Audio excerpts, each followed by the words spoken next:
दोस्तों इस वीडियो में हम बात करेंगे इन्फो एज Naukri.com और उसके बारे में कि आखिर इसका शेयर इतना ज़्यादा नीचे क्यों गिर रहा है और ये कितना गिरेगा और ऐसे में हमें एज ए रिटेलर क्या करना चाहिए, क्या हमारी स्ट्रेटजी होनी चाहिए। और इसका हम Q3 रिजल्ट भी इस वीडियो में एनालिसिस करेंगे और टेक्निकली हम देखेंगे कि कितना स्ट्रॉन्ग लग रहा है चार्ट और क्या इसके सपोर्ट लेवल हो सकते हैं। तो चलिए बिना किसी देरी के शुरू करते हैं। तो अगर एज ए रिटेलर अगर आप भी चिंतित हैं कि हमें क्या करना चाहिए कि ये तो बहुत ज़्यादा जो है इसका शेयर नीचे गिर रहा है 7,000 के लेवल से गिरते गिरते ये जो है अभी करीब 4,300 के आसपास आ चुका है। तो अब हमें क्या करना चाहिए, यहाँ से करीब 45% का करेक्शन हो गया। क्या करना चाहिए, देखिए ये करेक्शन आया क्यों, क्योंकि बहुत ज़्यादा पेंडेमिक के टाइम से ही अगर हम देखें तो ये शेयर जो है मैक्सिमम अगर हम देखते हैं तो है ना, पेंडेमिक के टाइम से यहाँ 2000 के लेवल से इंक्रीज़ होते होते 7,000 के लेवल मतलब 3 टाइम मोर देन 3.5 टाइम जो है 3.5 टाइम जो है इंक्रीज़ हो गया था, है ना। तो ऑब्वियसली प्रॉफिट बुकिंग होनी थी। तो प्रॉफिट बुक कौन कर रहा था, अब सवाल ये है। तो चलिए हम इसका जो है अभी जो Q3 का रिजल्ट आया है उसमें जो है प्रोमोटर FIDI होल्डिंग आई है उसे देख। तो देखिए ये FIDI और प्रोमोटर होल्डिंग्स है ना। तो यहाँ पर अगर हम देखें तो ये देखिए इसमें जो है प्रोमोटर ने कोई सेलिंग नहीं की है लास्ट क्वार्टर से, थोड़ी सेलिंग FI ने की है। चिंता करने की ज़रूरत है बिल्कुल नहीं, क्योंकि एट द सेम टाइम पे DI ने खरीदारी कर ली है। तो जो FI सेल कर रहे थे उसे DI खरीद ली है ना। और बल्कि यहाँ पर पब्लिक शेयर होल्डिंग थोड़ी सी बढ़ी, बहुत नेग्लिजिबल। अब उसमें भी किन लोगों ने बढ़ाई है तो उसमें भी हम देखते हैं। तो मेजर लोग कौन है, बड़े इन्वेस्टर HNI मतलब हाई नेटवर्क इंडिविजुअल जैसे अनिल लाल, कनेर कंपनी, इन लोगों ने शायद थोड़ी बहुत बल्कि इनका तो कांस्टेंट ही है। तो सेल कर कौन रहा है ना। तो एक चीज़ है, इसे कौन सेल कर रहा है, एक रिटेल इन्वेस्टर जिसे लगता है एक साल में मेरा पैसा 3 दुगना हो गया, 25 दिन में पैसा डबल, है ना।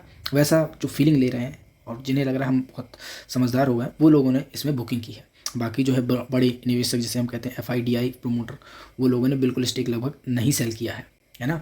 देखिए प्रोमोटर कांस्टेंट, DI थोड़ा सा चेंज हुआ तो FI के परसेंटेज में चेंज आया है, जिसे जो है DI ने फाइनली जाके ख़रीद लिया है। तो एक तरीके से यहाँ कोई चिंता करने की बात नहीं है।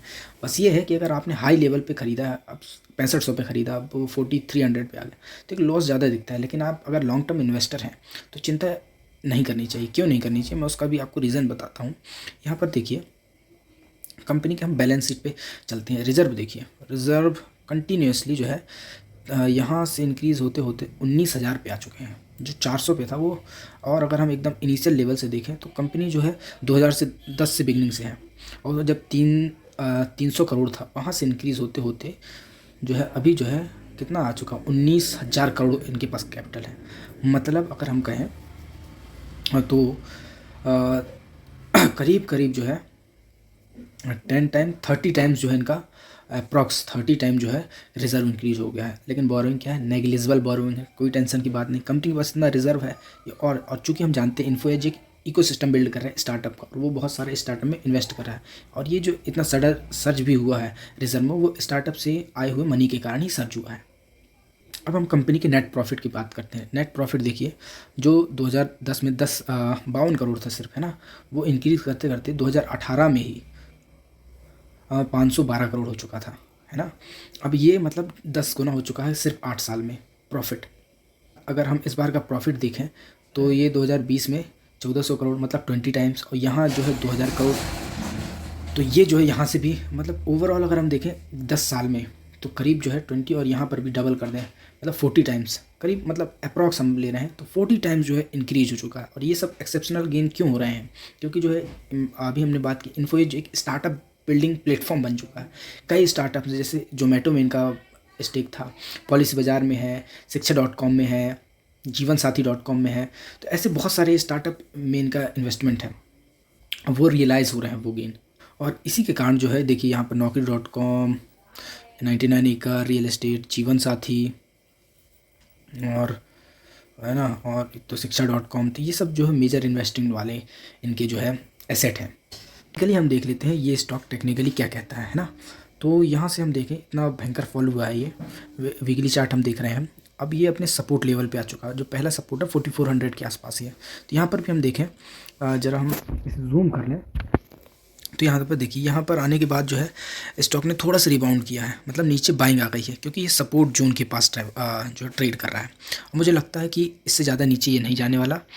और इन केस अगर ये जाता है तो पहला सपोर्ट तो हमारा 4400 के आसपास का ही हो जाता है। दूसरा सपोर्ट हमें जो मिलेगा वो है यहाँ का, और ये करीब हम देख लेते हैं, ये जो है ये इस लेवल पे 3600 का दूसरा सपोर्ट हमें 3600 का मिल सकता है ना।